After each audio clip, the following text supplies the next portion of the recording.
Price the Lord.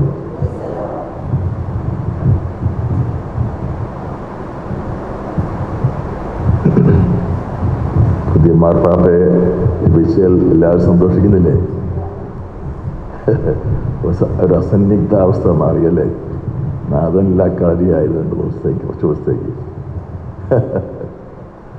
പ്രാർത്ഥനയിലും മരണ ഭാഗം വരും അറിയാതെ ചൊല്ലിപ്പോകും. പക്ഷെ ആൾ മരിച്ചു പോയല്ലോ.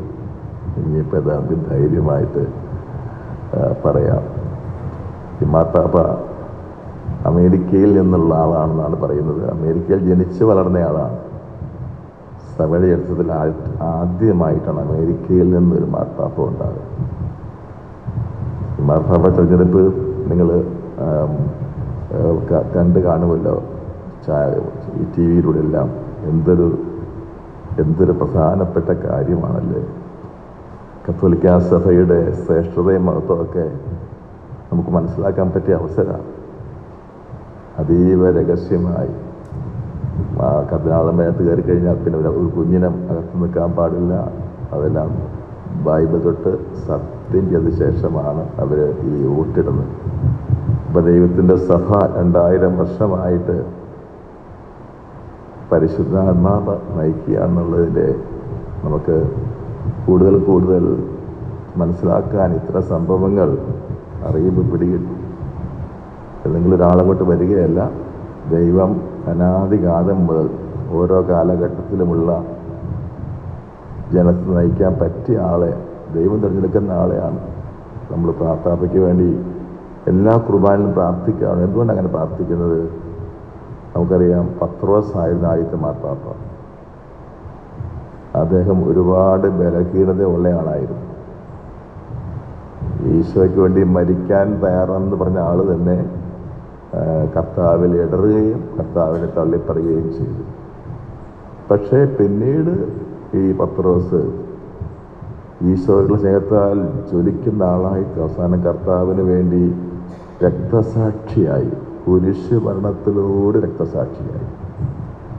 ഇപ്പം മാർപ്പാപ്പയെ നമ്മൾ വിളിക്കുന്നത് പരിശുദ്ധ പിതാവ് എന്നാണ്. പക്ഷെ ഒരു സാധാരണ മനുഷ്യനാണ് അദ്ദേഹം. നമ്മളെപ്പോൾ തന്നെയുള്ള മാനുഷികമായ എല്ലാ കുറവുകളും പരിമിതികളും ഉള്ളൊരു മനുഷ്യനാണ്.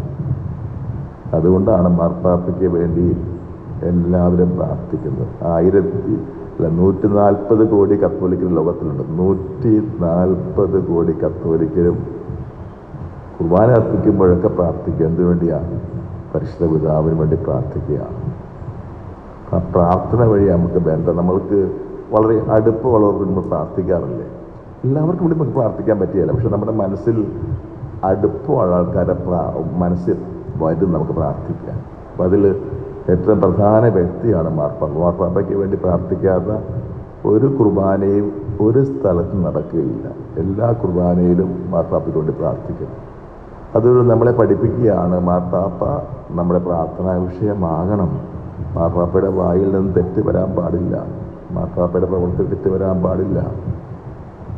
പത്രോസിന് ആദ്യത്തെ മാർപ്പാപ്പ തെറ്റ് വന്നു. മാർപ്പാപ്പയായി നിയോഗിക്കുന്നതിന് മുമ്പായിരുന്നു അത്, അല്ലേ? കർത്താവിൻ്റെ പീഡാസഹനവും കുരിശുമരണവും ഉണ്ടാകാൻ പോകണമെന്ന് പറഞ്ഞാൽ പത്രോസ് തടസ്സപ്പെടുത്തിയില്ലേ? അപ്പം പത്രോസിനെ ഈശോ ശാസിച്ച പേര് പോലും വളരെ കടുത്ത വാക്കാണ് ഉപയോഗിച്ചു, ഇല്ലേ? എനിക്കറിയത്തില്ല, അത് ഞാൻ പറയേണ്ട ആവശ്യമില്ല. അപ്പം അതിൻ്റെ അർത്ഥം നമ്മളുടെ ഒരാൾ ഉറങ്ങിപ്പോയ കാര്യം കേട്ടപ്പോൾ കൈയും പൂട്ടി ബെൽറ്റ് വാർത്തിൽ ഉറങ്ങുക. കൈ ഇങ്ങനെ വയ്ക്കാൻ പാടില്ല, പള്ളിക്കകത്ത് ചേർത്ത് വയ്ക്കും.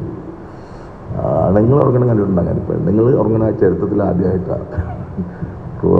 അമേരിക്കയിൽ നിന്ന് ആദ്യമായിട്ട് മാർപ്പാപ്പ വന്നതല്ല, സ്ത്രീകളിൽ ആദ്യമായിട്ട് ഒരാളെങ്ങനെയാണ് ഉറങ്ങണേ കണ്ടത്. അതുകൊണ്ട് മാർപ്പാപ്പയുമായിട്ട് ഉള്ള ബന്ധം എന്ന് പറയുന്നത് ഈശോയായിട്ടുള്ള ബന്ധമാണ്. കാരണം ഈശോയുടെ പകരക്കാരൻ. ഈ വിക്കാർ എന്ന വാക്കിന് അർത്ഥം എന്താണെന്നറിയാമോ? മാർപ്പാപ്പയെ വിളിക്കുന്ന പേരെന്താ? ഭൂമിയിലെ ഈശോയുടെ വികാരി എന്നാണ് വിളിക്കുന്നത്. ഔദ്യോഗികമായിട്ട് പേരെങ്ങനെയാണ്? ഈശോയുടെ ഭൂമിയിലെ വികാരി എന്നാണ് മാർപ്പാപ്പയെ വിളിക്കുന്നത്. വികാരി എന്ന വാക്കിന് അർത്ഥം പകരക്കാരൻ എന്നാണ്. വിക്കേറിയസ് എന്ന് പറയുന്ന ഇംഗ്ലീഷ് വാക്കിൽ വരുന്നതാണ് പകരക്കാരൻ. അപ്പം ഈശോയുടെ പകരക്കാരനായിട്ടാണ് മാർപ്പാപ്പയെന്ന്. അതുകൊണ്ട് നമ്മൾ പറയുന്നത് സഭയ്ക്ക് 2 തലവന്മാരുണ്ട്. ദൃശ്യതലവൻ എന്നാണ് മാർപ്പാപ്പയെ വിളിക്കുന്നത്. അദൃശ്യതലവനാരാ? ഈശോ തന്നെ. Price the Lord. അപ്പൊ ഈശോയുടെ സ്ഥാനത്ത് ആണ് അദ്ദേഹം ജീവിക്കേണ്ടതും പ്രവർത്തിക്കേണ്ടതും. അതുകൊണ്ട് നമ്മൾ പ്രാർത്ഥിക്കണം. പത്രോസ് എന്തുകൊണ്ടാണ് നമ്മുടെ കർത്താവിനെ ആദ്യം ഏറ്റു പറയുന്നത്? നീ സജീവനായ ദൈവത്തിൻ്റെ പുത്രനായ മിശിഹായ അല്ലേ? അത് കഴിഞ്ഞ് മിശിഹ എന്ന വാക്കിന് അർത്ഥം എന്താണെന്ന് പത്രോസിന് അറിയാൻ പാടില്ലാത്തതുകൊണ്ട് ഈശോ പറഞ്ഞു കൊടുത്തു. മിശിഹ എന്ന് പറയുന്ന അർത്ഥം പാടുപീട ഏറ്റ് കുരിശിൽ മരിക്കണമെന്നാണ്. അത് പത്രോസ് ഉൾക്കൊണ്ടില്ല. പത്രോസിന് തടസ്സം പറഞ്ഞപ്പോൾ ഈശോ വിളിച്ച പേര് എന്തുകൊണ്ടാണ് അങ്ങനെ വിളിക്കാൻ കാരണം എന്ന് വെച്ച് കഴിഞ്ഞാൽ ആ സമയത്ത് പത്രോസിനെ പിശാച് അറ്റാക്ക് ചെയ്തു. ഈശോ ദൈവമാണെന്നുള്ള സത്യവിശ്വാസം പ്രഖ്യാപിച്ച ഉടനെ തന്നെ നമ്മൾ പറയാലേ, ഫലമുള്ള വൃക്ഷത്തെ കല്ലെറിയുള്ളൂ. ഈശോ സത്യദൈവമാണെന്ന് പത്രോസ് പ്രഖ്യാപിച്ചത് ഏറ്റവും പ്രധാനപ്പെട്ട കാര്യമാണ്. അത് പറഞ്ഞപ്പോൾ തന്നെ പിശാച് പത്രോസിനെ ആക്രമിക്കാൻ തുടങ്ങി.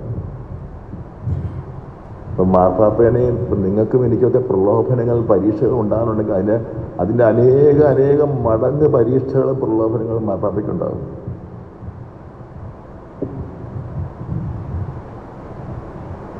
അത് നമ്മൾ പലരും മനസ്സിലാക്കുന്നില്ല. അതുകൊണ്ടാണ് എടുത്തു പറയുന്നത്. ഇപ്പം നിങ്ങൾക്കുണ്ടാകുന്നതിൽ കൂടുതൽ പരീക്ഷ എനിക്കുണ്ടാകും. കാരണം എന്താ? ഞാനൊരു ആത്മീയ ശുശ്രൂഷയ്ക്ക് നേതൃത്വം കൊടുക്കുന്ന ആളെന്ന നിലയ്ക്കാണ്. മാർപ്പാപ്പയ്ക്ക് അങ്ങനെയായിരിക്കും. അതുകൊണ്ട് മാർപ്പാപ്പയ്ക്ക് വേണ്ടിയുള്ള പ്രാർത്ഥന വെറുതെ ഒരു ഔപചാരിക പ്രാർത്ഥനയായിട്ട് പോകരുത്. ഉള്ളിൽ നൊന്ത് തന്നെ നമ്മൾ പ്രാർത്ഥിക്കണം. Price the Lord. Hallelujah, hallelujah. സഭയിൽ എല്ലാ കാലത്തും പ്രശ്നങ്ങളുണ്ടായിരുന്നു. ഇന്നുള്ളതിൻ്റെ മടങ്ങ് അധികം പ്രശ്നങ്ങളാണ് ആദ്യത്തെ നൂറ്റാണ്ടിലുണ്ടായി. ആദ്യത്തെ നൂറ്റാണ്ടുകളിൽ ആദ്യത്തെ 7 നൂറ്റാണ്ടുകൾ മിനിമം, ഞാൻ അത്രേ ഓർക്കുന്നുള്ളൂ. ഇപ്പം വിശ്വാസം സംബന്ധിച്ച് തന്നെ കടുത്ത വിഭജനങ്ങൾ ഉണ്ടായിട്ടുണ്ട്. വിശ്വാസം സംബന്ധിച്ച് തന്നെ ഇന്ന് പ്രസംഗിക്കാൻ പോണ വിഷയം അതാ. അതേ സംബന്ധിച്ച് തന്നെ വിഭജനങ്ങളുണ്ടായി. ഭയങ്കരമായ വിഭജനങ്ങളുണ്ട്. 2 ഗ്രൂപ്പുകളായി തിരിഞ്ഞു. എന്നിട്ടും കർത്താവ് തൻ്റെ സഭയെ എത്തിച്ചത് കൊണ്ട് ഇവിടം വരെ ഇനി എത്തിക്കും. അതുകൊണ്ട് സഭയിലെ പ്രശ്നങ്ങളും പ്രതിസന്ധികളും കണ്ട് നമ്മൾ വിശ്വാസത്തിനകത്തൊന്നും പോകാൻ പാടില്ല. തക്ക സമയത്ത് രോഗം വന്നാൽ മരുന്നുണ്ടാകും എന്ന് പറഞ്ഞ പോലെ പ്രശ്നങ്ങളുണ്ടായാൽ അത് പരിഹരിക്കാനുള്ള വഴി കർത്താവിനറിയാം. Hallelujah, hallelujah. ബൈബിൾ പഠിച്ച് താഴെ വെച്ച് ബൈബിൾ വായിക്കുന്നുണ്ടായിരുന്നു കുറച്ച് മുമ്പ് അല്ലേ? Praise the Lord. അറിയോർത്തി ഹല്ലേലൂയ. കുർബാനക്കിടയ്ക്ക് വായിക്കാൻ പാടില്ല. Praise the Lord. യേശുവേ നന്ദി. അമ്മച്ചിക്ക് ബൈബിളിനോട് ഭയങ്കര ഇഷ്ടമാകാനേ കുർബാനക്കിടയ്ക്ക് വായിച്ചുകൊണ്ടിരിക്കുക. അത് വേണ്ട, നമുക്ക് പിന്നെ വായിക്കാം. അപ്പോൾ യോഹന്നാന്റെ സുവിശേഷത്തിൽ 1-ാം അധ്യായത്തിൽ നിന്നാണ് നമ്മൾ വായിച്ചു കേട്ടത്. അതുപോലെ അപ്പോസ്തല പ്രവൃത്തി 13 നിന്നും 2 സ്ഥലത്തെയും പ്രതിപാദ്യ വിഷയം ആരെപ്പറ്റിയാണ്? ഓർക്കുന്നുണ്ടോ? ആരെപ്പറ്റിയാണ്? സ്നാപക യോഹന്നാനെ പറ്റി. കണ്ടോ, ഒരാളെ പറഞ്ഞ ബാക്കിയുള്ളവർക്ക് അന്തം വിട്ടിരിക്കുക. പള്ളിയിൽ കുർബാനയ്ക്ക് വായിക്കുമ്പോൾ ശ്രദ്ധിച്ച് കേൾക്കണം. സ്നാപക യോഹന്നാനെ പറ്റിയാണ് നമ്മൾ സുവിശേഷത്തിൽ കേട്ടതും അപ്പോസ്തല പ്രവൃത്തിയിൽ അവസാന ഭാഗത്തിനെ പറ്റിയാണ് കേട്ടത്. സ്നാപക യോഹന്നാനെ പറ്റി എന്ത് സന്ദേശമാണ് അദ്ദേഹം പറയുന്നത് നോക്കാം. അപ്പം അന്ന് ഇത് നമ്മൾ മനസ്സിലാക്കിയിരിക്കണം. യഹൂദന്മാരെന്ന് പറയുന്നത് ആരായിരുന്നു അറിയാവോ? നമ്മളെക്കാളെല്ലാം തീവ്ര ഭക്തരായിരുന്നവർ. ദൈവത്തിൻ്റെ നിയമം വായിക്കുകയും പഠിക്കുകയും കർത്താവിൻ്റെ കൽപ്പനകളെല്ലാം ചിട്ടയോടെ അനുസരിക്കുകയും ചെയ്യുന്നവരായിരുന്നു. അവർക്ക് 3 പ്രതീക്ഷയുണ്ടായിരുന്നു. ഒന്ന്, ഏലിയ വരും. ഇതങ്ങനെ പറയാൻ കാരണം പ്രവാചകന്മാരിൽ ഏറ്റവും ശ്രദ്ധേയനായ ആളായിരുന്നു ഏലിയ. ഓർക്കുന്നില്ലേ? ആഹാബ് രാജാവിൻ്റെ അടുത്ത് പോയി ഏലിയ പറയുകയാണ്, ഞാൻ പറയാതെ ഇനി ഭൂമിയിൽ ഒരിടത്ത് മഴയും മഞ്ഞും പെയ്യുകയില്ല. ഇത്ര അധികാരമുണ്ടോ ഒരാളിന്? എന്നിട്ട് നമ്മൾ യാക്കോബ് ലേഖനത്തിൽ വായിക്കുന്ന എന്താ? 5-ാം അധ്യായം 17-ാം വാക്യത്തിൽ വായിക്കുന്നത് എന്താണ്? ഏലിയ നമ്മെപ്പോലെയുള്ളൊരു മനുഷ്യനായിരുന്നു, പക്ഷേ അവൻ കൽപ്പിച്ചത് കൊണ്ട് 3 വർഷവും 6 മാസം ഭൂമിയിൽ ഒരിടത്തും മഴ പെയ്തില്ല. വീണ്ടും അവൻ പ്രാർത്ഥിച്ചപ്പോൾ മഴ പെയ്തു. കണ്ടോ? അപ്പൊ ഏലിയായെ പറ്റി ഒരു ചെറിയ അറിവ് നമുക്ക് കിട്ടിയില്ല. ഏലിയ സാധാരണക്കാരനൊന്നും ആയിരുന്നില്ല, ദൈവത്തിന്റെ പകരക്കാരനായിരുന്നു. സർവശക്തനായ ദൈവത്തെ പോലെ മഴയോടും മഞ്ഞിനോടും കാലാവസ്ഥയോടും കൽപ്പിക്കാൻ അധികാരമുള്ളവനായിരുന്നു. അപ്പൊ അങ്ങനെയുള്ള ഏലിയ മരിച്ചു പോയ ആൾക്ക് സങ്കടമായിരുന്നു. ആൾക്കാർ പിന്നെ പ്രതീക്ഷ അറിയാവോ, ഏലിയ ഇനിയും വരും ഏലിയ ഒന്നുകൂടെ വന്നിട്ട് കൊള്ളായിരുന്നു. ഇപ്പൊ നമ്മള് ഫ്രാൻസിസ് മാർപ്പാപ്പ മരിച്ചപ്പോൾ ആരെങ്കിലും വിചാരിച്ചെന്ന് അറിയത്തില്ല, ഒന്നുകൂടെ എന്നാൽ ജോൺ പോൾ സെക്കൻഡ് മരിച്ചപ്പോഴേ, അപ്പച്ചൻ മരിക്കുമ്പോൾ എല്ലാവരും ആഗ്രഹിക്കണ്ടേ വീണ്ടും ജനിക്കണമെന്ന് പറഞ്ഞായിരിക്കണം കേട്ടോ. ജോൺ പോൾ മരിച്ച സമയത്ത് പലരും ആഗ്രഹിച്ചു അദ്ദേഹം മരിക്കാതിരുന്നെങ്കിൽ. അപ്പൊ അങ്ങനെയാ ഈ ഏലിയ പ്രവാചകനോടുള്ള ജനത്തിന്റെ ആ അടുപ്പം കൊണ്ടാണ് ഏലിയ വീണ്ടും വരും എന്ന് ആഗ്രഹിച്ചിരുന്നു. മറ്റൊരു അവരുടെ പ്രതീക്ഷ മിശിഹായ്ക്ക് വേണ്ടിയായിരുന്നു.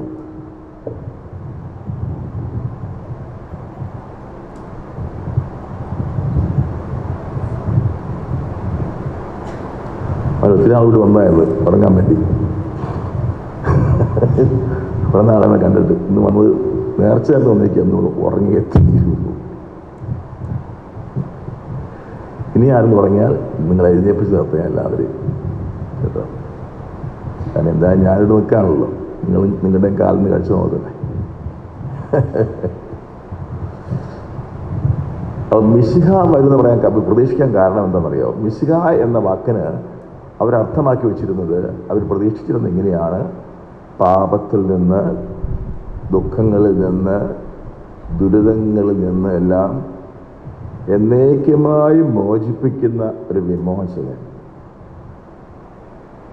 ലോകത്തിലെ എല്ലാ മനുഷ്യരെയും പാപത്തിൽ നിന്ന് മോചിപ്പിക്കുന്ന ഒരു വിമോചകൻ, എല്ലാ മനുഷ്യരുടെയും ദുഃഖങ്ങൾക്ക് പരിഹരിച്ചു കൊടുക്കുന്ന ഒരു രക്ഷകൻ. അതാണ് മിശിഹ എന്ന വാക്കിന് അവർ കൊടുത്തിരുന്ന അർത്ഥം. അപ്പം മിശിഹ വരും എന്ന് യഹൂദന്മാർ എപ്പോഴും, പ്രത്യേകിച്ച് അവർ രാത്രി ഉറങ്ങാൻ പോകുന്ന സമയത്ത് അവർ സ്വപ്നം കണ്ടാ കിടന്നാ പറയുന്നത്, മിശിഹ വരും. എന്ന് വരുമോ എന്നറിയില്ല, അത്രയേ ഉള്ളൂ, വരുമെന്ന് പ്രതീക്ഷയുള്ളൂ. ഇതുകൊണ്ടാണ് സമരിയാക്കാരി സ്ത്രീ യേശുക്രിസ്തുവിനെ കണ്ടുമുട്ടിയപ്പോൾ ഈശോയോട് കുറെ നേരം സംസാരിച്ചു കഴിഞ്ഞപ്പോൾ അവള് പറയുന്നൊരു വാക്കുണ്ട്, മിശിഹ വരുമെന്ന് ഞങ്ങൾ എന്നാ വേണ്ടോ. അപ്പൊ ഞങ്ങൾ എന്ന് പറഞ്ഞാൽ ആരാണ്? യഹൂദനേക്കാൾ കുറച്ചുകൂടെ നിലവാരം കുറഞ്ഞ, അതേസമയം തന്നെ യഹൂദന്റെ വിശ്വാസവും ഏറെക്കുറെ പാലിക്കുന്ന ഒരു ദൈവജനമാണ് സമരിയാക്കാർ. വിജാതീയരല്ല അവരും ദൈവജനം തന്നെയാണ്. പക്ഷേ യഹൂദന്മാർ കുറച്ചുകൂടെ ഉയർന്ന ലെവലിൽ നിൽക്കുന്നവരാണ്. ഇവർ കുറച്ചുകൂടെ അധകൃതരാണെന്ന് മാത്രം, ജാതിയിൽ ചിലപ്പോൾ താഴ്ന്നവരായിരിക്കാം, അത്രയേ ഉള്ളൂ. അല്ല, വിശ്വാസത്തിൽ വ്യത്യാസമൊന്നുമില്ല. അപ്പൊ അതുകൊണ്ട് അസ്ലി പറയുന്നത്, മിശിഹ വരുമെന്ന് ഞങ്ങൾക്കറിയാം. യഹൂദന്മാർ എല്ലാവരും, ഈ പറയുന്ന സമരിയാക്കാർ എല്ലാവരും കാത്തിരിക്കുകയാണ് ആർക്ക് വേണ്ടി? മിശിഹായി. അതുകൊണ്ടാണ് ഈ യോഹന്നാനെ കണ്ടപ്പോൾ അങ്ങനെ തോന്നി. കാരണം യോഹന്നാൻ സാധാരണക്കാരനൊന്നുമല്ല, പിന്നെ എങ്ങനെയാ, ഭയങ്കര താപസനാണ് പുള്ളിയുടെ ഭക്ഷണം എന്നായിരുന്നു? ദോശ ഇഡ്ഡലിയായിരുന്നോ? വെട്ടുകിളി. അയ്യോ, അതിനെങ്ങനെ തിന്നു വെട്ടുകിളി? പച്ചക്ക് തിന്നാൻ പറ്റുമോ? കുക്ക് ചെയ്യാനായിട്ട് എന്തായാലും മെഷീനൊന്നും വിടുകയില്ല. കാട്ടിൽ താമസിക്കുന്നത് പച്ചക്ക് കാണുമായിരിക്കും. നിങ്ങളതിന് പച്ചിറച്ചി തിന്നിട്ടുണ്ടോ? ഉണ്ടോ? ഒന്ന് തിന്നു നോക്കുന്ന അറിയാമല്ലോ നമുക്ക്. പച്ചയിൽ തുപ്പിക്കളഞ്ഞാൽ പോരെ. ഈ ചൈനക്കാർ പച്ചമീൻ കഴിക്കും. പച്ചമീൻ ഹോട്ടലിലൊക്കെ പച്ചമീൻ വാങ്ങിച്ച് കഴിക്കുന്ന ആൾക്കാരുണ്ട്. ഇതുമാട്ടെ, എന്തായാലും യോഹന്നാന്റെ വളരെ ഹാർഡ് ലൈഫായിരുന്നു അല്ലേ, പരുക്കൻ ജീവിതമായിരുന്നു. തേനക്കുള്ളോട് കഴിക്കാൻ പറ്റുമോ? മെറ്റുന്ന് പോകാൻ അറിയില്ലേ? കാട്ടുതേനൊക്കെ ഒത്തിരി കഴിച്ചു. അപ്പം അതൊക്കെ അല്പം, ഞാനൊരു ചികിത്സയ്ക്ക് ഓർക്കണ്ട, അവിടെ ഞാൻ കുറേ ചികിത്സയ്ക്ക് പോയി. അപ്പം ആ ചികിത്സകത്ത് പച്ചവെള്ളം മാത്രമേ ആഹാരമുള്ളൂ, പച്ചവെള്ളം മാത്രം. പിന്നെ ഒരു സ്പൂൺ തേൻ ഒഴിക്കും. പറഞ്ഞേരി, ഒരു സ്പൂൺ 2 സ്പൂൺ എന്ന് പറഞ്ഞേരി. ഉറങ്ങിപ്പോയി. ഒരു സ്പൂൺ മാത്രം, 2 സ്പൂൺ ഒഴിക്കാൻ പാടില്ല, അതാ പറഞ്ഞത്. ഒരു സ്പൂൺ തേൻ ഒരു ഗ്ലാസ് വെള്ളത്തിൽ, അത് മാത്രം. പച്ചവെള്ളമാണ് റെക്കമെൻഡ് ചെയ്യുന്നത്. എനിക്ക് അത്രയും വിശപ്പുണ്ടെങ്കിൽ ഒരു സ്പൂൺ ഒരു ഗ്ലാസ് വെള്ളത്തിൽ കുടിക്കാം. പേടിച്ചു പോയല്ലേ? പേടിച്ചു പോയാ? 14 ദിവസം ഞാൻ പിടിച്ചു തന്നത്, കുഴപ്പമുണ്ടായില്ല. അപ്പോൾ എന്തായാലും ഇദ്ദേഹം ഈ തേനും തേമ്പള്ളായിരിക്കും കുടിച്ചേക്കണമെന്ന് ഞാൻ വിചാരിക്കാം. അപ്പോൾ ചുരുക്കി പറഞ്ഞാൽ ഇദ്ദേഹം ഒരു മഹാതാമസനാണ്. പിന്നെ ഈ മരുഭൂമിയിലെ താമസം എന്ന് പറയുന്നത്, നമ്മളിപ്പോൾ പള്ളിയിൽ കയറി ആദ്യം നോക്കുന്നത് എങ്ങോട്ടാ? ഒരു പള്ളിയിൽ കയറി ആദ്യം നോക്കുന്നത് എങ്ങോട്ടാ? നമ്മൾ സ്വർഗസ്ഥാനം വിളിക്കുന്നതാണോ? അല്ല, ഫാൻ. എവിടെയാ ഫാൻ നിൽക്കുന്നത്? ആ ഫാനിൻ്റെ കൃത്യം കീഴെ അല്ലേ? ശരിയല്ലേ? ഈ സ്നാപകൻ താമസിച്ച് എവിടെയാ? മരുഭൂമിയിൽ എന്നാണ് പറയുന്നത്. ഫാൻ ഉണ്ടാകുമോ? ഫാൻ പോയിട്ട് വെള്ളമില്ല. നമ്മളൊക്കെ ചിന്തിക്കുന്നതല്ല.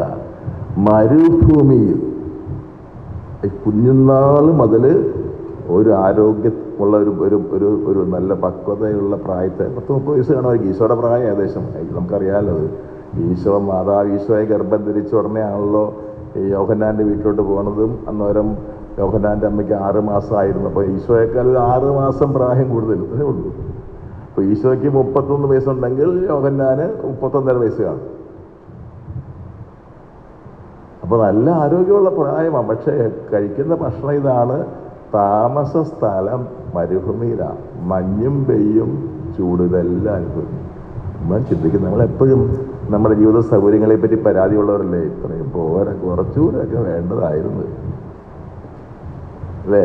എല്ലാ മനുഷ്യരുടെ ആഗ്രഹം എന്താ? ഈ ഭൂമിയിലെ ജീവിത സൗകര്യങ്ങൾ ഇച്ചിരൂടെ വേണ്ടതായിരുന്നു. ഇപ്പം പോരാ, ഇത് കുറച്ചുകൂടെ. എന്തുകൊണ്ടായി പിള്ളേരെല്ലാം വിദേശത്തേക്ക് പോകുന്നത്? എന്തുകൊണ്ടായിരിക്കും? മക്കളുടെ മക്കളും എല്ലാം യൂറോപ്പിലേക്കൊക്കെ പോകാൻ കാരണം എന്താ? ആ കൂടുതലൂടെ കുറച്ചുകൂടെ നല്ല സൗകര്യമായിട്ട് ജീവിക്കാൻ വേണ്ടി കുറച്ചുകൂടെ പൈസയൊക്കെ ഉണ്ടാക്കാം. അപ്പോൾ കുറച്ച് സൗകര്യങ്ങളെല്ലാം കൂടും. അതാണ് അപ്പോൾ എല്ലാവരുടെയും ആഗ്രഹം, ജീവിത സൗകര്യങ്ങൾ കൂടുക. യോഹന്നാന് ഉള്ള സൗകര്യം ഉപേക്ഷിച്ചു പോകുന്നു. യോഹന്നാൻ്റെ അപ്പൻ ദരിദ്രനല്ലായിരുന്നു, ജെറുസലേം ദേവാലയത്തിലെ പുരോഹിതനായിരുന്നു. സാമാന്യ ശമ്പളമൊക്കെ കാണും. അപ്പോൾ ഒരു മല്ലേ ഉള്ളു, അത് വയസ്സാകാത്തുണ്ടായതല്ലേ. ആ പൊന്നുപോലെ വളർത്തിയാണ് വീട്ടിൽ. അത് വേണമെന്ന് വെച്ചു. എന്നിട്ട് യോഹന്നാനോട് ചോദിക്കുകയാണ്, നീയാണോ മിശിഹ? ആ ക്രിസ്തു. മിശിഹായും ക്രിസ്തു ഒരേ വാക്കാണ്, മാറി മാറി ഉപയോഗിക്കുന്നതാണ്. മിശിഹ എന്ന വാക്ക് സുറിയാനി ഭാഷ ഉപയോഗിക്കുന്നതാണ്. ക്രിസ്തു എന്ന വാക്ക് ഗ്രീക്ക് ഭാഷ ഉപയോഗിക്കുന്നതാണ്. രണ്ടും ഒന്നാണ്. അപ്പം നീ ക്രിസ്തുവാണോ അത് ചോദിക്കുന്നുണ്ട്. മിശിഹായാണോ? അല്ല എന്ന് പറഞ്ഞു. വേണമെങ്കിൽ യോഹന്നാന് ഒന്നും മിണ്ടാകുന്നാൽ മതിയായിരുന്നു. ഒന്നും മിണ്ടാകുന്നിരുന്നെങ്കിൽ ക്രിസ്തുവിന് കൊടുക്കുന്ന ബഹുമാനവും സ്നേഹവും ആദരവും കിട്ടാൻ സാധ്യതയുണ്ടായിരുന്നു. കാരണം യോഹന്നാൻ്റെ പ്രസംഗം കേൾക്കാൻ എവിടെ നിന്നൊക്കെ ആളുകൾ വന്നാ പറയുന്നത്? ജെറുസലേമിൽ നിന്ന്, യൂദയായിൽ നിന്നും, സമരിയായിൽ നിന്നും, അതായത് ആ ഭൂപ്രദേശത്തുള്ള എല്ലാ നഗരങ്ങളിൽ നിന്നും ആളുകൾ പ്രസംഗം കേൾക്കാൻ വന്ന് പറയുമ്പോൾ നല്ല ഒരു അഭിപ്രായം യോഹന്നാനെ ഉണ്ടായിരുന്നു. അപ്പം മിശിഹ അല്ലെന്ന് പറഞ്ഞു. പ്രവാചകനാണെന്ന് ചോദിച്ചു. സത്യത്തിൽ ഇദ്ദേഹം പ്രവാചകനാണ്, അവസാനത്തെ പ്രവാചകനാണ്. എന്നിട്ടും പറഞ്ഞു, എളിമ കൊണ്ട് പറഞ്ഞു, ഞാൻ പ്രവാചകനല്ല എന്ന് പറഞ്ഞു. പിന്നെ എന്താ പറയണത്? ഞാൻ മിശിഹ, യഥാർത്ഥ മിശിഹായ്ക്ക് വഴിയൊരുക്കാൻ വന്ന ഒരാളെന്ന് പോലും പറയുന്നില്ല, ഒരു ശബ്ദം. അത്ര അഗാധമായ എളിമയാണ് നമുക്ക്. അത് ഈശോയെ, മിശിഹായെ, രക്ഷകനെ ലോകത്തിന് കാണിച്ചു കൊടുക്കാൻ വേണ്ടിയുള്ള ആളാണ്. അതാണ് യോഹന്നാന്റെ ദൗത്യം. അതാണ്. ഇനി ക്രിസ്ത്യാനികളായ നമ്മുടെ ദൗത്യം എന്താ? ഒരു ക്രിസ്ത്യാനിയുടെ ദൗത്യം മരിച്ചുപോയ ഫ്രാൻസിസ് മാർപ്പാപ്പയുടെ ഗാവുദീം എവാഞ്ചലി എന്ന് പറയുന്ന ഒരു പ്രസിദ്ധമായ ഒരു ഔദ്യോഗിക രേഖയുണ്ട്. ഗാവുദീം എവാഞ്ചലി, സുവിശേഷത്തിൻ്റെ ആനന്ദം എന്നാണ് മലയാളത്തിൽ അതിൻ്റെ പേര്. അതിൽ 119ാമത്തെ ഖണ്ഡികയിൽ അദ്ദേഹം പറയുന്നത്, മാമോദിസ മുങ്ങിയ എല്ലാവരുടെയും ഏക ഭൂമിയിലെ ദൗത്യം യേശുവിനെ ചൂണ്ടിക്കാണിച്ചു കൊടുക്കുകയാണ്. ദുഃഖത്തിലും നിരാശയിലും പാപത്തിലും തകരുന്ന ലോകത്തിന് യേശുവിനെ ചൂണ്ടിക്കാണിച്ചു കൊടുക്കേണ്ട ആളാണ് ക്രിസ്ത്യാനി. അല്ല നമ്മുടെ രാവിലെ മുടക്കാതെ കുർബാനയും കണ്ട് ആരോടും മിണ്ടാതെ കുനിഞ്ഞ് നടന്ന് വീട്ടിൽ ചെന്ന് ചില ആൾക്കാരെങ്ങനെയാണ് ഡെയിലി പള്ളിയിൽ പോകും, ഒരൊറ്റയാളുടെ മിണ്ടിയല്ല, കുനിഞ്ഞ് തന്നെ നിലത്ത് നോക്കി പള്ളിയിലോട്ട് നടക്കും. പള്ളിയിൽ ചെല്ലുമ്പോൾ ചെറുപ്പത്താളെ ഉയർത്തി നിൽക്കും. പിന്നെ അതുപോലെ കുനിഞ്ഞ് ആരുടെ മുഖത്ത് നോക്കാം, ആരോടും മിണ്ടാതെ പള്ളിയിൽ നിന്ന് വീട്ടിലോട്ട് പോകും. എല്ലാ ദിവസവും പള്ളിയിൽ പോകും. ഒരു ഗുണവുമില്ല അവരെ കൊണ്ട്. യേശുവിനെ ചൂണ്ടിക്കാണിക്കാൻ പറ്റുന്നില്ലെങ്കിൽ, കാണുന്നവരോട് ഈശോയെ പറ്റി പറയാൻ പറ്റുന്നില്ലെങ്കിൽ പള്ളിയിൽ പെട്ടിരുന്ന കാര്യം. ഇവിടെ ചിലർ ഞാൻ കണ്ടില്ല ആൾക്കാർ അവരെ കുനിഞ്ഞ് നടക്കുള്ളൂ, ആരുടെയും മുഖത്ത് നോക്കിയില്ല. അത് ഭക്തിയുമല്ല പുണ്യവുമല്ല, അത് ഒളിച്ചോട്ടമാണ്. നമ്മൾ മനുഷ്യരോട് സംസാരിക്കണം,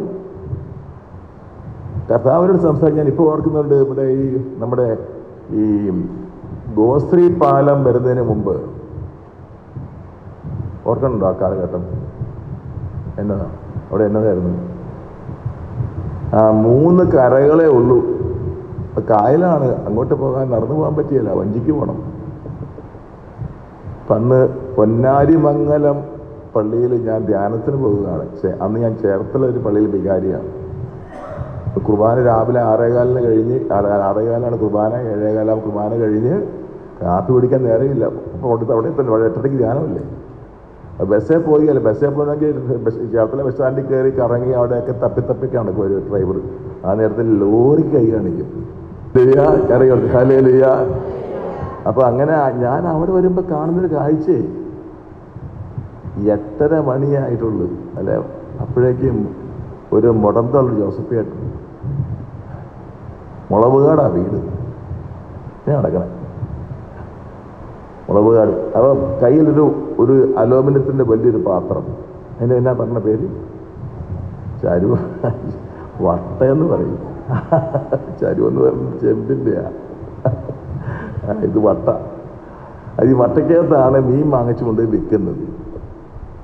അപ്പോൾ ജോസഫ് ഏട്ടൻ ആദ്യകാലത്ത് മീൻ വാങ്ങിച്ചുകൊണ്ട് പോയി കഴിഞ്ഞാൽ 2-3 പെമ്മക്കളുണ്ട് പുള്ളിക്ക്, ഒറ്റ മീനും വെക്കുകയില്ല. അവസാനം വീട്ടിൽ അത് മോശമായി വീട്ടിൽ പോയിരുന്ന് എന്നാ ചെയ്യാൻ പറ്റും, കഴിക്കാൻ നിർത്തിയുണ്ട്. അങ്ങനെ എല്ലാ ദിവസവും മീനടിച്ച് ജീവിക്കുക. ഒരു ദിവസം പുള്ളി അവിടെ പോയി പോട്ടെ പോയപ്പോൾ നായ്ക്കുമോർഷം പറഞ്ഞ് 100 വചനോത്സവം കൊണ്ട് വിൽക്കണമെന്ന് പറഞ്ഞു. അച്ഛനങ്ങനെ ധൈര്യമായിട്ട് പറയുമായിരുന്നു, 100 കൊണ്ടുപോകും, 200 കൊണ്ടുപോകും, 500 കൊണ്ടുപോകും. ഇവിടെ ഇപ്പോൾ 2 കൊണ്ടുപോകണില്ല ജീവരക്ഷ. ഒരെണ്ണം കൊടുത്താൽ പറയും വേണ്ട, ആദ്യം മേടിച്ച് വെക്കും. അത് എല്ലാവരും മാറുമ്പോൾ ഇവിടെ 100 വചനോത്സവം.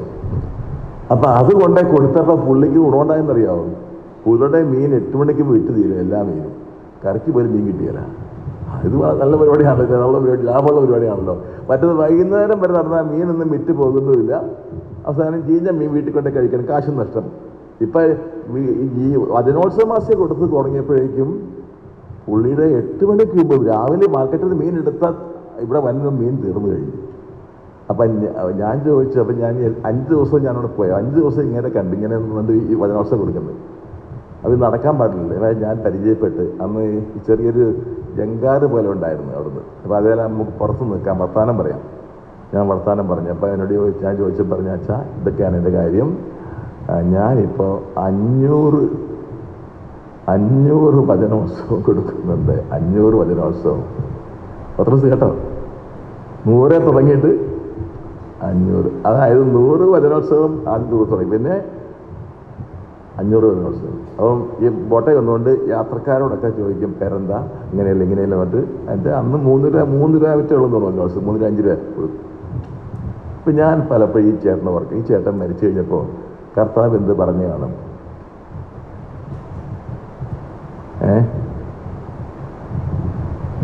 നടക്കാൻ സ്വാധീനമില്ലാത്തൊരു മനുഷ്യൻ, ആരോഗ്യം കാര്യമായിട്ടില്ല, മീൻ വിറ്റ് ജീവിക്കുന്ന ഒരു മനുഷ്യൻ ഈ ബോട്ടുകടയിൽ നിന്നുകൊണ്ട് സകല മനുഷ്യരോട് സംസാരിക്കുന്നു, അവർക്കെല്ലാം മാസ്യ കൊടുക്കുന്നു, യേശുവിനെ കൊടുക്കുന്നത് കണ്ടു. നമ്മൾ ആലോചിച്ച് നമുക്ക് എന്തെല്ലാം സന്ദർഭങ്ങളും സൗകര്യങ്ങളും അവസരങ്ങളും ഉണ്ടായിട്ട് നമ്മൾ യേശുവിനെ പറ്റി പറയണുണ്ടായിരുന്നെങ്കിൽ. നമ്മൾ കുനിഞ്ഞു കുത്തി പള്ളിയിൽ പോയി കയറി കുർബാന കണ്ട് കുർബാന മിണിക്കൊണ്ട് ഇങ്ങോട്ട് വരും. നഷ്ടമൊന്നുമില്ല, പൈസ ഒന്നും കൊടുക്കണ്ടല്ല. ഒരെണ്ണത്തിനോട് മിണ്ടിയല്ല യേശുവിനുണ്ട്. അത് അപ്പച്ച എത്ര വയസ്സുണ്ട്? എത്ര വയസ്സുണ്ട്? 90 90 കഴിയണ്ട. പെള്ളയല്ലേ? പെള്ളയെന്നല്ലേ വന്നെ? അല്ല, സ്ഥലം ചേന്നൂര പെള്ളയാ. ആ കണ്ട, പെള്ളയെന്ന് തന്നെ കണ്ട 91 വയസ്സായി. നോക്കി ആലോചിച്ച് നോക്കി. നടന്നാണോ വന്നേ? കണ്ടോ? എന്ത് ഇവിടെ വെള്ളക്കാരത്തേക്ക് എവിടെ പോയി റോസിൽ കാണാം. എത്ര സമയം എടുക്കും ഇവിടെ വെള്ളം തന്നത്? എത്ര സമയം എടുക്കും? സമയം 1 മണിക്കൂർ എടുത്താ? 1 മണിക്കൂർ എടുത്ത അപ്പച്ചൻ പെള്ളേന്ന് വന്നിരിക്കുക. 91 വയസ്സായി. ആലോചിച്ച് നോക്കിയേ. നമ്മളെ സാക്ഷ്യം പറയാൻ പറ്റിയല്ലേ ഇതൊക്കെ? അതാണ്. കണ്ടോ? ഈ അപ്പച്ചൻ കോവിഡ് കാലത്ത് പള്ളി ചെന്നപ്പോൾ അച്ഛൻ കയറ്റിയില്ല. കാരണം കോവിഡ് കാലത്ത് നിയമം ഉണ്ടായിരുന്നു, 60 വയസ്സ് കഴിഞ്ഞവരെ കയറ്റാൻ പാടുന്നു. ഈ അപ്പച്ചൻ ചെന്നപ്പോൾ പള്ളി കയറ്റിയില്ല. എന്നോട് നീ ചോദിച്ചു കയറ്റി വെച്ചു. ഞാൻ പറഞ്ഞു കയറ്റി മാത്രമേ ഇവിടെ താമസിച്ചോളാൻ മതി. അതാണ് കർത്താവിനോട് സ്നേഹമുള്ളവർക്ക് പ്രതിബന്ധമൊന്നും വിഷയമല്ല. നിങ്ങൾക്ക് 90 വയസ്സാകുമ്പോൾ നിങ്ങൾ വരുവിടെ കുഴമ്പൊക്കെ പുരട്ടി ഒരു ഹോം നേഴ്സിനൊക്കെ വെച്ച് അല്ലേ? അതിനും പിള്ളേർന്ന് എന്തായാലും നിങ്ങളുടെ ആരുടെ മക്കൾക്ക് നോക്കാൻ പോകുന്നില്ല, ഉറപ്പാ. കാലം പുരോഗമിക്കുന്നവരും വീടൊക്കെ പൂട്ടുകയും നേഴ്സിംഗ് ഹോമുകൾ ഇഷ്ടംപോലെ ഉണ്ട്. ഇപ്പോഴത്തെ പരസ്യം എന്താണ്? സ്ഥലം ആർക്കും വേണ്ട. പിള്ളേർ വിദേശത്ത് പോയില്ല, അവരിങ്ങനെ മേടിക്കില്ല. ആർക്കും സ്ഥലവും വേണ്ട, പെരയും വേണ്ട. 10 ദിവസം നല്ല ലാഭമായി. ഏതെങ്കിലും വീട്ടിൽ പോയി തക്കറിയാൽ നമുക്ക് വീടടിച്ചെടുക്കാൻ പറ്റും. 91 വയസ്സ്. ഞാൻ ഈ അപ്പത്തിനെ ഇടയ്ക്കിടയ്ക്ക് ഓർക്കും. അപ്പത്തിൻ്റെ പേര് ചോദിച്ചേ. ആഹാ, എന്താ? ആരാ? പത്രോസ്. Praise the Lord.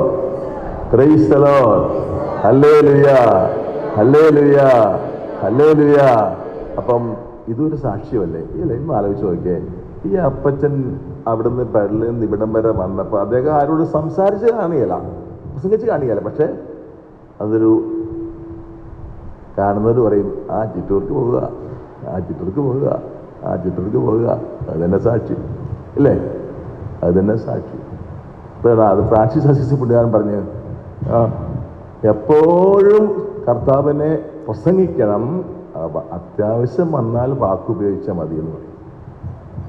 അപ്പോൾ കർത്താവിനെ പ്രസംഗിക്കുന്നത് നമ്മൾ പലപ്പോഴും നമുക്ക് പോകുന്ന വഴിക്കും യാത്രയിലും എല്ലാം കർത്താവിനെ ഏറ്റവും നല്ലൊരു കാര്യം. നിങ്ങൾ തെറ്റിദ്ധരിച്ചേക്കരുത്. ജീവരക്ഷ വയ്ക്കാൻ വേണ്ടി പറയുന്നതല്ല. ഞാൻ ജീവരക്ഷ ഓരോ പ്രാവശ്യം ഇറക്കുമ്പോൾ നമുക്ക് നഷ്ടമുണ്ട്. കാരണം അറിയോ, നേരത്തെ ജീവരക്ഷ നമുക്ക് ഈ പോസ്റ്റിൽ അയക്കുന്നതിന് ഒരു പ്രത്യേക ഇളവുണ്ടായിരുന്നു. അപ്പം ഇളവെടുത്ത് കളഞ്ഞു. അതുകൊണ്ട് ഇപ്പം ഓരോ മാസം അയക്കുമ്പോൾ ഏതാനും രൂപ നമുക്ക് നഷ്ടം വരുന്നുണ്ട്. അതുകൊണ്ട് ഞാൻ പറഞ്ഞു വന്നത് കർത്താവിനെ പ്രഘോഷിക്കുന്ന നല്ലൊരു അവസരമല്ലേ? ഒരു 10 മാസിക വാങ്ങിച്ചുകൊണ്ട് പോവുക, എന്നിട്ട് ആ ജോസഫേട്ടൻ ചെയ്തതുപോലെ ആളെ പരിചയപ്പെടുക, ഇതൊന്ന് സ്വീകരിക്കാവൂന്ന് താഴ്മയോട് ചോദിക്കുക. ഒത്തിരി പേര് കർത്താവിനെ അറിയും. ഒരിക്കൽ ഇവിടെ ഒരു സ്ത്രീ, ഞാൻ മുമ്പും പറഞ്ഞിട്ടുള്ള കഥയാണ്, ഞാൻ പറയാണ്. ഒരിക്കൽ ഒരു സ്ത്രീ ഇവിടെ വന്നിരിക്കുക, തൃപ്പൂണിത്തുറ ഭാഗത്തു നിന്നാണ്. അച്ഛൻ ഭയങ്കര കഥയ്ക്കാ വന്നിട്ട് സംസാരിക്കാൻ പറ്റുന്നില്ല പുള്ളിക്ക്. അപ്പോൾ എന്നോട് പറഞ്ഞേ, അച്ഛൻ ഞാൻ ഇന്ന് ആത്മഹത്യ ചെയ്യേണ്ടതായിരുന്നു, ഞാൻ ആകപ്പാടിതായി പോയി. എന്ത് പറ്റുമെന്ന് ചോദിച്ചു. കുറേ പ്രശ്നങ്ങളുണ്ട് അവരുടെ വീട്ടിൽ. അപ്പം പള്ളിയിൽ പോയി കർത്താവിനോട് മാപ്പ് ചോദിച്ചിട്ട് വന്ന് വീട്ടിൽ നിന്ന് ആത്മഹത്യ ചെയ്യാൻ തീരുമാനിച്ചിരിക്കുക. ആ പാവത്തിൻ്റെ ചിന്ത അങ്ങനെയാണ്. കർത്താവിനോട് പോയി മാപ്പ് പറഞ്ഞിട്ട് വന്ന് വീട്ടിൽ വന്ന് ആത്മഹത്യയാണ്. അങ്ങനെ പള്ളി ആരില്ലാത്ത നേരത്താണ്, പള്ളിയിൽ കുർബാന സമയത്തല്ല, അല്ലാത്ത ഒന്നാണ്. പള്ളിയിൽ നിന്ന് ഇറങ്ങി മുറ്റത്തോട് ഇറങ്ങിയപ്പം ഒരു ചെറിയ തുണ്ടുകടലാസ് ഇവിടെ കിടക്കുന്നത് പെട്ടെന്ന് എടുത്ത് നോക്കാൻ തോന്നി. അത് ജീവരക്ഷാ മാസികയുടെ ഒരു പേജില്ല, 4 പേജ് പോലും ഇല്ല, ഏതാണ്ട് ഒരു മുറി ഇങ്ങനെ കിടക്കുന്നതാണ്. അതെടുത്ത് പെട്ടെന്ന് പുള്ളി ഇവിടെ വന്നിട്ടുള്ള ആളായിരിക്കണം, പെട്ടെന്ന് തോന്നുക. അത് കാര്യമായിട്ടൊന്ന് വായിക്കാൻ പറ്റിയില്ലെങ്കിലും ആ കടലാസ് കയ്യിൽ എടുത്ത പെട്ടെന്ന് തോന്നുക, ചിറ്റൂർക്കൊന്ന് ഉടനെ പോകണം. ഉടനെ ഇവിടെ വന്നു, എന്നോട് സംസാരിച്ചു, പ്രാർത്ഥിച്ചു. ആ ആത്മഹത്യാ മോഹം വിട്ടുപോയി. അപ്പം നമ്മൾ ഈ മാസികയെല്ലാം കൊണ്ടുപോകുമ്പോൾ നമ്മൾ ഓർക്കണം, നമ്മൾ ക്രിസ്തുവിനെ പ്രഘോഷിക്കുക. നമുക്ക് നാണക്കേട് വിചാരിക്കാൻ പാടില്ല, അഭിമാനം വേണം. Hallelujah, hallelujah. ഞങ്ങൾ ഒരു 10 കൊല്ലം മുമ്പാൻ പറ്റിയാണ് പോളണ്ടിൽ യുവജനങ്ങളുടെ മാർപ്പാപ്പ നയിച്ച ധ്യാനത്തിന് പോയി. മാർപ്പാപ്പ നയിക്കുന്നൊരു ധ്യാനമുണ്ട്, 3 കൊല്ലം കൂടുമ്പോഴാണ്. ഓരോ രാജ്യങ്ങൾ മാറി മാറിയാണ്. 1 കൊല്ലം പോളണ്ടിലായിരുന്നു. ഞങ്ങൾ ഇവിടുന്ന് 5-6 പോയിരുന്നു. അപ്പോൾ അവസാനത്തെ ദിവസം മാർപ്പാപ്പയുടെ 4 ദിവസം മാർപ്പാപ്പ ഉണ്ടായിരുന്നു ആ ധ്യാനത്തിന്. മാർപ്പാപ്പ തിരിച്ചു പോകുന്ന ദിവസമായ കാരണം അവസാന ദിവസം അവിടെ റോഡുകളെല്ലാം തടസ്സപ്പെടുത്തി, ബ്ലോക്ക് ചെയ്തു. റെയിൽ പാളങ്ങളെല്ലാം തടസ്സപ്പെടുത്തി. അപ്പോൾ എന്ത് വേണ്ടി 18 കിലോമീറ്റർ നടക്കേണ്ടി വന്നു ഞങ്ങൾക്ക്. 18 കിലോമീറ്റർ കൺവെൻഷൻ സ്ഥലത്ത് നിന്ന് ഞങ്ങൾ താമസ സ്ഥലങ്ങളിലേക്ക് 18 കിലോമീറ്റർ. അപ്പം 30 ലക്ഷം ചെറുപ്പക്കാരുണ്ട്. 2-3 പേരല്ല, 30 ലക്ഷം ചെറുപ്പക്കാരുണ്ട് കൺവെൻഷൻ എടുക്കുന്നവർ. ഇവരെല്ലാവരും ഞങ്ങളൊക്കെ ആ കൂട്ടത്തിലുണ്ടായിരുന്നു. അവിടുന്ന് ഈ വണ്ടി കിട്ടുന്ന സ്ഥലത്തേക്ക് വരാൻ 18 കിലോമീറ്റർ നടക്കണം. ആർക്കും ഒരു പരിഭവവും ഇല്ല, പരാതിയില്ല, സങ്കടവും ഇല്ല. അതിന് എന്ത് ചെയ്യുന്നറിയാവോ? വലിയ ഹൈവേകളാണ്. അതിൻ്റെ ഇരുവശങ്ങളിലും ഈ വലിയ വലിയ ഫ്ലാറ്റുകളാണ്. ഈ ഫ്ലാറ്റുകളിൽ ആൾക്കാരെല്ലാം ഇങ്ങനെ പുറത്തു വന്ന് ഈ കാഴ്ച കൊണ്ട് നിൽക്കുക. എന്താ അറിയാവോ? ഈ 18 കിലോമീറ്റർ ഈ 30 ലക്ഷത്തിൽ അത്രയും പേര് ഒരുമിച്ച് പോവുകയില്ല, എന്നാലും ഒരു 1 ലക്ഷം പേര് നിങ്ങൾ ഒരു ലൈനിലുണ്ടാകും. അത്രയും പേര് ഈശോയെ പാടി പുകഴ്ത്തി തുള്ളിച്ചാടി പേപ്പൽ ഫ്ലാഗ് എല്ലാം ഇങ്ങനെ കാണിച്ച് വീശി കാണിച്ചുകൊണ്ട് നടന്ന് നീങ്ങുകയാണ്. എന്തൊരു സാക്ഷ്യമായിരുന്നു. ഇവിടെ എങ്ങനെ സംഭവം ഉണ്ടായി നിങ്ങൾ അറിയുന്നവർക്ക് അറിയത്തില്ല. 2017 മാതാവിൻ്റെ രൂപം, മാതാവിൻ്റെ ഫാത്തിമ രൂപം കൊണ്ടുവന്ന ആ കൊല്ലം 2017 നമ്മൾ ഗ്രാൻഡ് ബൈ എന്നൊരു ധ്യാനം നടത്തി. 2300 പേര് പങ്കെടുത്തു. അപ്പം അന്ന് എനിക്ക് ഒരു ആയുർവേദ ചികിത്സ കഴിഞ്ഞിട്ട് എനിക്ക് അധികം നടക്കാൻ പറ്റാത്ത സമയമായിരുന്നു. അപ്പം ഞാൻ ഇതൊന്ന് കാണാൻ കൊതി എനിക്ക്. നമ്മുടെ ചിറ്റൂർ ഫെറി വരെ പോയി ആ പ്രദർശനം രാത്രി 8 മണിക്ക്. മാതാവിൻ്റെ 2300 യുവജനങ്ങൾ മെഴുകുതിരി കത്തിച്ച് പിടിച്ച് ഇരുവശങ്ങൾ പോകുന്നു, തിരുസ്വരൂപം കൊണ്ടുപോകുന്നു. തിരിച്ചു വരുമ്പോൾ കാണാൻ വേണ്ടി ഞാൻ ഇവിടുത്തെ പ്രേക്ഷിതൻ്റെ കഴുത്തെ കൈ ഇങ്ങിട്ടിട്ട് ഈ കവലയിൽ പോയി വന്നു. ഈ കവലയിൽ നമ്മുടെ ആ ചെറിയ പാലയല്ലേ ഇവിടെ നിന്ന് ചെയ്യണേ. അപ്പം നിൽക്കുമ്പോൾ എന്താണെന്നറിയാവോ? മാതാവിൻ്റെ രൂപ ഇങ്ങനെ വരുന്ന മുറയ്ക്ക് ഈ 2000 യുവതിവാക്കന്മാരും നടുറോട്ടിലോട്ട് മുട്ടുകുത്തി ഒച്ചത്തിൽ കരയുകയാണ്. അന്ന് ആ ചിറ്റൂര് ഫെറി മുതൽ ഈ കവല വരെയുള്ള വീടുകളിലുള്ള ആൾക്കാരെല്ലാം വന്നിങ്ങനെ ഈ കാഴ്ച കാണാൻ നോക്കുന്നത്. അതൊരു ഈശോയെ പ്രഘോഷിക്കലായിരുന്നു. 4 ദിവസം ധ്യാനം കൂടി വലിയ മാറ്റമെന്ന യുവതിവക്കന്മാർ കർത്താവായ യേശുക്രിസ്തുവിനെ പ്രഘോഷിക്കുക. റോട്ടിൽ ബസ് ഓടുന്ന റോട്ടിൽ മുട്ടുകുത്തി നിന്ന് ഒച്ചത്തിൽ കരയുന്നു. അത് മറക്കാൻ പറ്റാത്ത കാര്യമാണ്. അപ്പം അതുകൊണ്ട് നമ്മൾ ഈ സ്നാപയോഹന്നാൻ്റെ ആ ദൗത്യം നമ്മൾ ഏൽപ്പിച്ചിരിക്കുക. ഞാൻ എത്രയോ പ്രാവശ്യം നിങ്ങളുടെ കാല് പിടിച്ച് പറയാറില്ലേ, ഓരോ വീട് വരുമ്പോൾ നിങ്ങളുടെ കാല് പിടിച്ച് ഞാൻ പറയാറില്ലേ, നിങ്ങൾ ഒന്ന് കുറച്ച് വീടുകൾ നിങ്ങൾ പോകുക, നിങ്ങൾ കർത്താവിൻ്റെ നാമത്തിൽ പോകും. എന്നിട്ട് അവിടെ ചെന്നിട്ട് പറ, ഞാൻ വന്നത് യേശുവിൻ്റെ നാമത്തിലാണ്, ഞാൻ വന്നത് യേശു. ഇപ്പം നിങ്ങൾ നിങ്ങളുടെ വീട്ടിലെ മകൻ്റെയോ മകളുടെയോ അനിയൻ്റെയോ ചേട്ടനെ കല്യാണം വിളിക്കാൻ പോകാറില്ലേ? അതിന് നിങ്ങൾക്ക് പോകാൻ പറ്റുന്നുണ്ടെങ്കിൽ എന്തുകൊണ്ട് യേശുവിന് വേണ്ടി പോയിക്കൂടാ?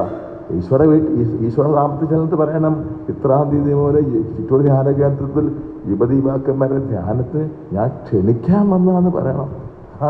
അപ്പം ആരാ നിങ്ങൾ? ഈശോയുടെ സ്വന്തക്കാരൻ അല്ലെങ്കിൽ പോകുമോ? ഇപ്പോൾ വല്ലതും വന്ന് വിളിച്ച് നമ്മൾ കല്യാണത്തിന് പോവുമോ? ആ കല്യാണ വീട്ടിലെ ഒന്നുകിൽ അപ്പനല്ലേ മൂത്ത മകൻ വന്നാണ്ട് അത് നമ്മൾ പോകുമോ? അപ്പം നിങ്ങൾ കബയുടെ ക്ഷണിക്കാൻ പോകുമ്പോൾ അതിൻ്റെ അർത്ഥം എന്താ? നിങ്ങൾ ഈശോയുടെ നാമത്തിൽ ക്ഷണിക്കാൻ പോകുമ്പോൾ അതിൻ്റെ അർത്ഥം എന്താ? നിങ്ങൾ ഈശോയുടെ സ്വന്തക്കാരനാണെന്നാണ് അർത്ഥം, സ്വന്തക്കാരിയാണ്. അപ്പം ആ ബലത്തിലാണ് പോണത്. ഞാൻ നിങ്ങളുടെ വീട്ടിൽ വന്നത് ഈശോ പറഞ്ഞിട്ട് വന്നതാ, ഈശോ എന്നെ അയച്ചതാ കേട്ടോ. ഈ വീട്ടിലെ ഇന്ന മോൻ എത്ര വയസ്സുണ്ട്, ഇന്ന മോക്ക് എത്ര വയസ്സുണ്ട്, അവരെ പേരിന് വിടണം എന്ന് പറയണം നിങ്ങൾ. അപ്പം നിങ്ങളുടെ ആ വാക്ക് കേൾക്കുന്ന ആ കുടുംബത്തിൽ ഇവിടെ ഈ ബൈഡന് എല്ലാ ഞായറാഴ്ച ഹോമിഷന് പോകുമല്ലോ നമ്മുടെ യുവാക്കന്മാരും യുവതികളും. ചിലപ്പോൾ കൂടുതൽ വലിയ ഇടവകയാണെങ്കിൽ ഇവിടെ കൗൺസിലേഴ്സും പോകും. അപ്പോൾ അവർ പറഞ്ഞാൽ അറിയാമോ, ഓരോ വീട്ടിലും ഈ ചെറുപ്പക്കാരി എന്ന് സംസാരിക്കുമ്പം ആ വീട്ടിലെ അമ്മയും ഒക്കെ ഒന്ന് കരയുകയാണ്. കാരണം അവർ പറയുന്നത് നിങ്ങളും ചെറുപ്പക്കാർ എൻ്റെ മകനും ചെറുപ്പക്കാരൻ, അവൻ പള്ളിയിലും പോവുകയില്ല, പ്രാർത്ഥനയിലും കൂടിയല്ല, കള്ളും കൊതിച്ച് മയക്കുമരുന്നും അടിച്ച് വരെടുത്ത കിടക്കുക. നിങ്ങൾ ഇത്രയും രക്ഷപ്പെട്ടല്ലോ, എൻ്റെ മകനെ കൂടി രക്ഷപ്പെടുത്തണേ, നിങ്ങൾ കൊണ്ടുപോയി എന്ന് പറഞ്ഞ് കരയുന്ന അമ്മച്ചിമാരെ ഈ ചെറുപ്പക്കാർ പോയിട്ട് പറയാറുണ്ട്.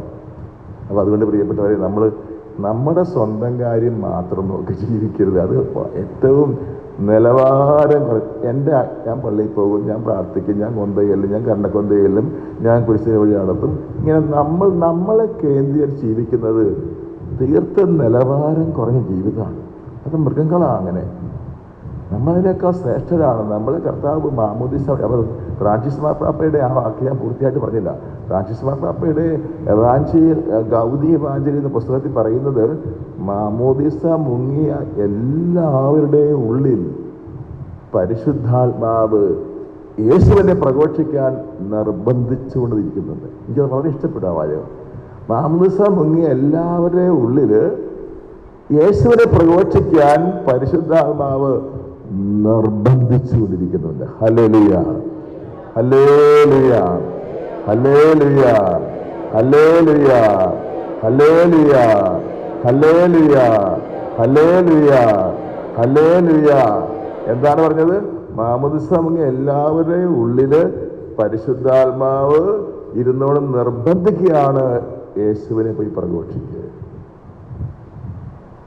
നമ്മൾ മാമോദിസ മുങ്ങിയത് പറഞ്ഞാൽ തിരുപ്പട്ടമേൽക്കുന്നതിനേക്കാളും വലിയ കാര്യമാണ് മാമോദിസ മുങ്ങുക. തിരുപ്പട്ടമേൽക്കുക എന്നതിനേക്കാളും വലിയ കാര്യമാണ് മാമോദിസ മുങ്ങുക. എന്ത് കാര്യം? കാരണം എന്താ? മാമോദിസ മുങ്ങിയില്ലായിരുന്നെങ്കിൽ അച്ഛനാകാൻ പറ്റുമോ? എനിക്ക് മാമോദിസ മുങ്ങിയില്ലായിരുന്നെങ്കിൽ നിങ്ങൾക്ക് വിവാഹം എന്ന കുദാ സ്വീകരിക്കാൻ പറ്റുമോ? മാമോദിസ മുങ്ങിയില്ലായിരുന്നെങ്കിൽ കുർബാന സ്വീകരിക്കാൻ പറ്റുമോ? സ്ഥൈര്യം സ്വീകരിക്കാൻ പറ്റുമോ? ഇല്ല, ഒന്നുമില്ല. അപ്പൊ എല്ലാത്തിൻ്റെ അടിസ്ഥാനം മാമോദിസയാണ്. അതുകൊണ്ടാണ് 2009 വൈദിക വർഷ സമാപനം റോമിൽ നടക്കുമ്പോൾ ഞാൻ അവിടെ ഒരു ധ്യാനത്തിൽ പങ്കെടുക്കാൻ പോയിരുന്നു. 20,000 അച്ഛന്മാര് പങ്കെടുത്ത ധ്യാനമായിരുന്നു. ആ ധ്യാനത്തിൽ അവസാന ദിവസം പ്രസംഗിച്ചത് ബെനഡിക്ട് പാപ്പായായിരുന്നു. ബെനഡിക്ട് പാപ്പ എന്ന് പറഞ്ഞ വാക്ക് എന്നെ വല്ലാതെ പിടിച്ചു വലച്ചു. അതിങ്ങനെയാണ് പറഞ്ഞത്, ഇംഗ്ലീഷിലാണ് പറയാം. അങ്ങനെ ഇംഗ്ലീഷിൽ പറയാം, അതിൻ്റെ ഒരു മലയാളത്തിൽ പറയാം. അദ്ദേഹം പറഞ്ഞാ, priestly consecration is only an extension and continuation of baptismal consecration. മാമോദീസായിൽ നടന്ന അഭിഷേകത്തിൻ്റെ ഒരു തുടർച്ചയും ഒരു ആഴപ്പെടലും മാത്രമാണ് പൗരോഹിത്യത്തിൻ്റെ അഭിഷേകവും. അപ്പോൾ മാമോദിസ മുങ്ങിയപ്പോൾ നമ്മളെ എല്ലാവരെയും അഭിഷേകം ചെയ്തു. എന്താണ് അഭിഷേകം ചെയ്ത അർത്ഥം? അന്നത്തെ കാലത്ത് ഈ അഭിഷേകം എന്ന് പറഞ്ഞാൽ ഒരു ആളെ രാജാവാക്കുമ്പോൾ തൈലം കോരി ഈ രാജാവിന് തല മുഴുവനും ഒഴിക്കും. അതിനാണ് തൈലാഭിഷേകം എന്ന് പറയും. അപ്പൊ അഭിഷേകം എന്ന വാക്കിന് അർത്ഥം അതാണ്. ഒരാളെ പ്രവാചകൻ, രാജാവോ പുരോഹിതനാക്കാൻ നേരത്ത് അതിൻ്റെ മുകളിലുള്ള ആളിയാളെ എണ്ണ ഒഴിച്ചിങ്ങനെ അതിനെ അധികാരപ്പെടുത്തുമെന്ന് അർത്ഥം. അപ്പൊ മാമോദിസ മുങ്ങിയ സമയത്ത് നമ്മളെ എല്ലാവരും ദൈവം അധികാരപ്പെടുത്തിയിരിക്കുകയാണ്. എന്തിനു വേണ്ടി? യേശുവിനെ പ്രഘോഷിക്കാൻ. അപ്പൊ ഞാനോ നിങ്ങളോ മരിക്കുമ്പോൾ കർത്താവ് നോക്കുന്ന എന്തായിരിക്കും? മാമോദീസായി നമുക്ക് നൽകിയിരിക്കുന്ന ഈ ഉത്തരവാദിത്വം നമ്മൾ എത്രമാത്രം നിറവേറ്റുന്നു. നമുക്ക് 2 കൊന്തയല്ലയോ 3 കരണക്കൊന്തയല്ലയോ 3 മണിക്ക് കൃത്യം കരണക്കൊന്തയുന്നു. ചില ആൾക്കാർക്ക് എങ്ങനെയാ? കൃത്യം 3 മണിക്ക് കരണക്കൊന്തയില്ലും, കുരിശിന് വഴി സമയം പോലെ കഴിക്കും, കൊന്തയും ചെല്ലും. പക്ഷെ ഒരാളോട് യേശുവിനെ പറ്റി പറയില്ല. പിന്നെ എന്തിനാ ഈ പ്രാർത്ഥനയൊക്കെ? ഓർക്കുന്നില്ലേ? കർത്താവ് പത്രോസിനെയും യാക്കോബിനെയും യോഹന്നാനെയും താബോർ മലയിലേക്ക് കൊണ്ടുപോയി കർത്താവിൻ്റെ യഥാർത്ഥ മഹത്വം കണ്ട് അന്തം വിട്ട് പത്രോസ് പറയാണ്, കർത്താവ് ഇവിടെ തന്നെ ഞങ്ങൾ ഇരുന്നോളാം, ഇവിടെ തന്നെ ഇരുന്നോളാം, ഇവിടെ നല്ല ദൈവാനുഭവം ഇവിടെ തന്നെ ഇരുന്നോളാം. കർത്താവ് സമ്മതിച്ചോ? ഇല്ല. കർത്താവ് പറയാണ്, ഈ ദൈവാനുഭവം തന്നത് ഒരു ഒരുക്കം മാത്രം. ഇറങ്ങണം താഴേക്ക്, അവിടെ പോയി പ്രസംഗിക്കണം. അതുപോലെ യേശു ഒരിക്കൽ പ്രാർത്ഥിക്കുക. മർക്കോസ് 1:35 വായിക്കുന്നതാണ്. ഈശോ അതിരാവിലെ എഴുന്നേറ്റ് പ്രാർത്ഥിക്കാൻ പോയി. അവസാനം ജനക്കൂട്ടമെല്ലാം വന്നപ്പോൾ യേശുവിനെ അന്വേഷിച്ച് പത്രോസ് എന്നിട്ട് പറയും, കർത്താവേ, ജനങ്ങളെല്ലാം തിങ്ങി നിൽക്കുക നിന്നെ കാണാൻ വേണ്ടി. ഇതിനാ രോഗശാന്തി നേടാൻ, അപ്പം തിന്നാൻ. അപ്പൊ കർത്താവ് എന്താ പറയുന്നത് ഓർക്കുന്നുണ്ടോ? എനിക്ക് അടുത്ത പട്ടണങ്ങളിലേക്ക് പോകണം, അവിടെ എനിക്ക് പ്രസംഗിക്കേണ്ടിയിരിക്കുന്നു. ഞാൻ ജനങ്ങളുടെ ചീപ്പ് പോപ്പുലാരിറ്റിക്ക് വേണ്ടി അവർക്ക് രോഗശാന്തി കിട്ടണം. അതല്ല എന്നെ സംബന്ധിച്ചുള്ള പ്രധാനപ്പെട്ട കാര്യം. എനിക്ക് അടുത്ത പട്ടണങ്ങളിൽ പോയി സുവിശേഷം പ്രസംഗിക്കണം. അപ്പൊ ഈശോ അവിടെ കാത്തുന്ന ജനങ്ങളെ കാണാതെ അന്ന് പത്രോസ് റെക്കമെൻഡ് ചെയ്തു. പത്രോസ് ജനങ്ങളെല്ലാം വന്ന് കാത്തു നിൽക്കുക കർത്താവേ എന്ന് പറഞ്ഞു. പത്രോസ് ഞാൻ അങ്ങോട്ട് പോവുകയില്ല എന്ന് പറയും. എനിക്ക് അടുത്ത സത്യത്തിൽ പോകണം, അവിടെ എനിക്ക് പ്രസംഗിക്കണേ. യേശു പ്രസംഗിക്കാൻ പോവുക. അപ്പൊ ഈ മാമോസായ മുങ്ങി എല്ലാവരും യേശുവിനെ ഏതെങ്കിലും തരത്തിൽ ഏറ്റവും എളുപ്പമുള്ള മാർഗം എന്താ? ഈശോയെ പറ്റി പറയുന്ന സുവിശേഷ മാസികകൾ, പ്രസിദ്ധീകരണങ്ങൾ കൊടുക്കുമ്പോൾ പെട്ടെന്ന് അവർക്ക് കർത്താവിനെ അറിയാൻ കാരണമാകും. ഹല്ലേലൂയ, പ്രൈസ് ദി ലോർഡ്, യേശുവേ നന്ദി. അതുപോലെ നമുക്ക് ധ്യാനത്തിൽ കിട്ടിയ അനുഭവം പങ്കുവയ്ക്കണം. ഇവിടെ കഴിഞ്ഞ ആഴ്ച കണ്ണൂരിൽ നിന്ന് 3 സഹോദരിമാരും ഒരു സഹോദരനും ധ്യാനിക്കാൻ വന്നു. സഹോദരൻ കണ്ണൂർ ജില്ലയിലെ കോൺഗ്രസിന്റെ സെക്രട്ടറിയാണ്, വലിയ ആളാണ്, രാഷ്ട്രീയക്കാരനാണ്. പെങ്ങന്മാര് ഒരാള് രണ്ടുപേരും വിദേശത്താണ്, ഒരാള് വലിയ ഉന്നത ഈ മെഡിക്കൽ ഫീൽഡിൽ വലിയ ഉന്നത ഉദ്യോഗത്തിലിരുന്ന. അവർ 4 പേരും പൊട്ടിക്കരഞ്ഞുകൊണ്ട് ഇവിടെ സാക്ഷ്യം പറയുന്നു. അവർ ധ്യാനം കൂടാൻ വേറെ ഏതൊരു ധ്യാനകേന്ദ്രമാണ് ബുക്ക് ചെയ്തത്. അവർക്ക് പോകാൻ എളുപ്പത്തിന് വേണ്ടി കോഴിക്കോട് അവിടെ ക്യാൻസലായിപ്പോയി. ഇവിടെ വന്ന് ധ്യാനം കൂടിയിട്ട് അവർക്ക് വർണ്ണിക്കാൻ പറ്റുന്നില്ല അവരനുഭവിച്ചറിഞ്ഞ രക്ഷ, അവരനുഭവിച്ചറിഞ്ഞ ആന്തരികമായ സന്തോഷം, യഥാർത്ഥമായ സമാധാനം അവർക്ക് വർണ്ണിക്കാൻ പറ്റാതെ കരഞ്ഞ് വിലപിച്ചാണ് പറഞ്ഞൊപ്പിച്ചത്. നിങ്ങൾ ഇവിടെ ധ്യാനം കൂടിയിട്ടുള്ള ആൾക്കാർ കൈവെക്കാവും. ഇവിടുത്തെ ആന്തരിക ധ്യാനം കൂടിയിട്ടുള്ളത് കൈവയ്ക്കുക കുറച്ച് പേരേ ഉള്ളൂ. എന്താ അപ്പം നിങ്ങൾ എന്ത് ചെയ്യണം? ഉടനെ തന്നെ ഒരു ധ്യാനം കൂടാൻ തീരുമാനിച്ചോട്ടെ. ഞാൻ ആ കഥ പറഞ്ഞ് പറയുന്നത്. അപ്പം ഞാൻ ചോദിച്ചു, അദ്ദേഹത്തെ ചോദിച്ചേ, അദ്ദേഹത്തിൻ്റെ കണ്ണൂർ ജില്ലയുടെ കോൺഗ്രസിൻ്റെ സെക്രട്ടറിയാണ് അദ്ദേഹം. ഒരു സെക്കൻഡ് ജീവിതത്തിൽ പ്രൈവറ്റ് കിട്ടാത്ത ആളാണ്, അത്രയും തിരക്കുള്ള ആളാണ്. ഞാൻ ചോദിച്ചു, എങ്ങനെ 4 ദിവസം മാറ്റി വയ്ക്കാൻ തോന്നിയത്? പറയാണ്, അച്ചോ ഇഷ്ടംപോലെ കാശുണ്ട്, മക്കളെല്ലാം നല്ല നിലയിലാണ്, ഞാൻ പള്ളിയിലെ കാര്യങ്ങൾ വളരെ ആക്റ്റീവാണ്, പക്ഷേ ധ്യാനം കൂടണ അച്ചോ. എന്നോട് പറയാ, ധ്യാനം കൂടണ അച്ചോ. ധ്യാനം കൂടുമ്പോഴാണ് നമ്മൾ ശരിക്ക് നമ്മുടെ ക്രിസ്തീയ ജീവിതത്തിൻ്റെ ആ അനുഭവത്തിലേക്ക് വരികയുള്ളൂ. ഇപ്പം ധ്യാനം കൂടാത്തവരൊക്കെ ഞാൻ ക്ഷണിക്കുകയാണ്. ഈ അവധിക്കാലം തീരുന്നതിന് മുമ്പായിട്ട് ഒരു 4 ദിവസം മാറ്റിവെച്ച് വെള്ളിയാഴ്ച വൈകുന്നേരം 5 മണിക്ക് ധ്യാനം തുടങ്ങും.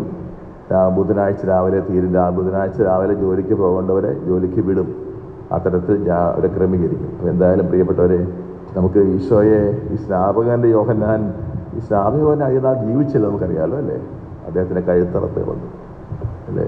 ഈ ശിവമ്പതനെ ഓർക്കണ്ടോ നിങ്ങൾ? ശിവമ്പതനെ ഓർക്കണ്ടോ? ഇവിടെ ബൈബിൾ പിടിച്ചിരുന്നത് ശിവമ്പതനെ ഓർക്കണം, കൈവയ്ക്കുകയെ. ഇവിടെ വേദപുസ്തകം പഠിപ്പിച്ച ശിവമ്പതനെ ഓർമ്മ കൈവയ്ക്കുകയെ. അറിയാമല്ലോ, കുറേ പേരുണ്ടല്ലോ. 5-6 പേര് കൈവയ്ക്കുക. ശിവമ്പതൻ എപ്പോഴും പറയുമായിരുന്നു, 18 മാസമാണ് ഈ ഇദ്ദേഹം പരസ്യമായി രംഗത്ത് വന്നത്. 18 മാസം മാത്രം, 1.5 കൊല്ലമേ അദ്ദേഹം പബ്ലിക്കിൻ്റെ മുമ്പിൽ വന്നിട്ടുള്ളൂ. അത് യേശുവിനെ പറ്റി പറയാൻ വേണ്ടി മാത്രം. ഇപ്പം ചുരുക്കി പറയാം, അദ്ദേഹം 30 വർഷത്തോളം മരുഭൂമിയിൽ തപസ്സനുഷ്ഠിച്ച് പ്രായശ്ചിത്തത്തിൻ്റെ ജീവിതം നയിച്ച് എന്തിനു വേണ്ടിയാണ്? ഈ വന്നിരിക്കുന്ന എൻ്റെ കസിൻ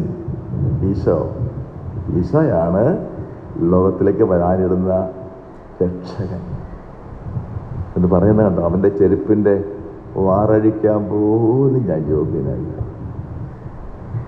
അപ്പം നമുക്കിനി അധികം ആയുസില്ലെന്ന് കണക്ക് കൂട്ടണം. യുദ്ധമൊക്കെ വന്നുണ്ട്. ഇവിടെ എറണാകുളത്തേക്ക് എത്തുമെന്ന് അറിയാൻ പാടില്ല അല്ലേ? എന്തായാലും നമ്മൾ ഈശോയെ ഇനി എല്ലാവരും പറയണം, വേറെ ഒന്നും പറയണ്ട. ഇപ്പോൾ മധ്യസ്ഥ പ്രാർത്ഥനയ്ക്ക് വരുന്ന അമ്മച്ചിമാർ ഒന്ന് കൈവയ്ക്കുക. മധ്യസ്ഥ പ്രാർത്ഥനയ്ക്ക് എല്ലാ ആഴ്ചയിലും വരുന്നവർ കൈവയ്ക്കുക. മധ്യസ്ഥ പ്രാർത്ഥനയ്ക്ക് എല്ലാ ആഴ്ചയിലും വരാറുള്ള കൈവയ്ക്കുക. ആ കൈ നിവർത്തി കാണിച്ച് 1, 2, 3, 4, 5, 6, 7, 8, 9, 10, 11, 12, 13, 14. നിങ്ങൾ ആരൊക്കെയാണ് മധ്യസ്ഥ പ്രാർത്ഥനയ്ക്ക് വന്ന് കൈവയ്ക്കുക? മധ്യസ്ഥ പ്രാർത്ഥനയ്ക്ക് വരാറുള്ള പുരുഷന്മാർ കൈവയ്ക്കുക. 1 ഒരാളേ ഉള്ളൂ. ശരി. ഇനി ചിന്തിച്ച് നോക്കി. ഇപ്പം കൈ വെക്കിയ ആൾക്കാർ അവർ സ്വന്തത്തിൽ ചെല്ലുമ്പോൾ കർത്താവ് എന്ത് പറയും? എന്ത് പറയുമായിരിക്കും? നല്ല പരിചയമുണ്ടല്ലോ നിങ്ങളെനിക്ക് അല്ലേ? പറയല്ലേ? പറയും. കാരണം എന്താ? ഈശോ ജീവൻ കൊടുത്ത് ഇത് നല്ല സ്വർണത്തിൻ്റെ സ്വർണ്ണമൊന്നുമല്ല എടുത്തോണ്ട് പോയേക്കത് കേട്ടോ. സ്വർണ്ണം പോയി. സ്വർണത്തിന് വിലയായ കാരണം ഭക്തിപൂർവ്വം വീട്ടിൽ കൊണ്ട് മുത്താന്ന് എഴുതിയെടുത്തോണ്ട് പോയേക്കരുത്. ആ കർത്താവിനെ കുരിശിൽ തറച്ചപ്പോ അപ്പൊ കർത്താവ് കുരിശിൽ പീഡയേറ്റ് മരിച്ച് വീണ്ടെടുത്ത മനുഷ്യ മക്കളെ വിശുദ്ധീകരിക്കാൻ വേണ്ടിയല്ലേ മധ്യസ്ഥ പ്രാർത്ഥന. അതെ, വേറെ ലക്ഷ്യമൊന്നുമില്ല. കർത്താവ് കുരിശിൽ മരിച്ച് രക്ഷിച്ച മനുഷ്യർ എന്ത് വിലയുള്ളവരാന്ന് നോക്കിയേ. ഇപ്പം അടുത്ത ബുധനാഴ്ച എബേഡ് വരാൻ പോകുന്നു. ആ എബേഡിൽ പങ്കെടുക്കാൻ പോകുന്ന ഒരു നല്ല ശതമാനം പിള്ളേരും ഒരുപാട് കൊല്ലങ്ങളായി ദൈവവുമായിട്ട് യാതൊരു ബന്ധവുമില്ലാതെ ദൈവത്തിൻ്റെ ശത്രുക്കളെപ്പോലെ ജീവിക്കുന്നവരാണ്. മദ്യം, മയക്കുമരുന്ന്, പലതരത്തിലുള്ള അശുദ്ധ പാപങ്ങളിലൊക്കെ പെട്ട് കുഴഞ്ഞ് കിടക്കുക, രക്ഷയില്ലാത്തവൺ നശിച്ചു കിടക്കും. ഒരു 2 പ്രാവശ്യത്തിന് മുമ്പുള്ള എബൈഡിൽ അന്ന് അധികം പേരുണ്ടായില്ല, 80 താഴെ പേരുണ്ടായാൽ 10 യുവാക്കന്മാരെങ്കിലും സാക്ഷ്യം പറയുന്നത് എങ്ങനെയാണ്? ഞാൻ ആത്മഹത്യ ചെയ്യാൻ തീരുമാനിച്ചിരിക്കുകയായിരുന്നു. കാരണം രക്ഷപ്പെടാൻ ഒരു മാർഗം കാണുന്നില്ല, തിന്മയിലേക്ക് തന്നെ വീണുകൊണ്ടിരിക്കുക. അപ്പം നിങ്ങളിങ്ങനെ ഒരുപാട് ബുദ്ധിമുട്ടി കഷ്ടപ്പെട്ട് വണ്ടിക്ക് യാത്രയൊക്കെ ചെയ്ത് നടന്നൊക്കെ വന്ന് മധ്യസ്ഥ വഹിച്ച് പ്രാർത്ഥിക്കുമ്പോൾ ആ വ്യക്തികൾ രക്ഷപ്പെടുന്നുണ്ട്. അതൊരു സുവിശേഷ പ്രഘോഷണമാണ്. ഇപ്പോൾ കുറച്ച് ദിവസങ്ങളായിട്ട് ബുധനാഴ്ച രാത്രി മുഴുവൻ പ്രാർത്ഥന തുടങ്ങിയിട്ടുണ്ട്. ബുധനാഴ്ച രാത്രി മുഴുവനും കുറേ യുവാക്കന്മാരും ഇവിടെ താമസിക്കുന്ന ഇവിടെയുള്ള പ്രേക്ഷിതരും ചേർന്ന് ബുധനാഴ്ച രാത്രി 10 മണി മുതൽ രാവിലെ 5 വരെ തുടർച്ചയായി ഉറക്കം കംപ്ലീറ്റ് ഉപേക്ഷിച്ച് പ്രാർത്ഥിക്കുക. അതിനും കുറേ പേരുണ്ട്. അതുപോലെ വെള്ളിയാഴ്ച ഇന്നത്തെ പ്രാർത്ഥനയ്ക്ക് ഉപവാസമായി ഒരുക്കമായി വെളുപ്പിന് 5 മണി മുതൽ 8 മണി വരെ പ്രാർത്ഥന. അതിന് തൊടുപുഴയിൽ നിന്ന് പോലും ആൾക്കാർ വരുന്നുണ്ട്. തൊടുപുഴയിൽ നിന്ന് ഒരു 5-6 പേര് വരുന്നുണ്ട്. ഇന്നും വന്നായിരുന്നു അവർ. വെള്ളിയാഴ്ച വെളുപ്പിനെ 5 മണിക്ക് ആരംഭിക്കണമെങ്കിൽ അവരോട് 3 മണിക്ക് പോകാൻ വീട്ടിൽ നിന്ന് 3 മണിക്ക് സ്പെഷ്യൽ വണ്ടിക്ക് വന്ന് ഇവിടെ വന്ന് 5 മുതൽ 8 വരെ പ്രാർത്ഥിച്ചിട്ട് അവർ പോവുകയാണ് കേട്ടോ. അപ്പം അവരെന്താ ചെയ്യുന്നത്? ഈശോയെ പ്രഘോഷിക്കുകയാണ് ചെയ്യുന്നത്. ഹല്ലേലൂയ. അപ്പം നമ്മുടെ സൗകര്യവും നമ്മുടെ സുഖവും ഒക്കെ നമ്മൾ കുറച്ച് കുറഞ്ഞാലും കർത്താവിനെ പ്രഘോഷിക്കുക. കർത്താവിലേക്ക് ഒത്തിരി പേര് വരാനിടയാകും.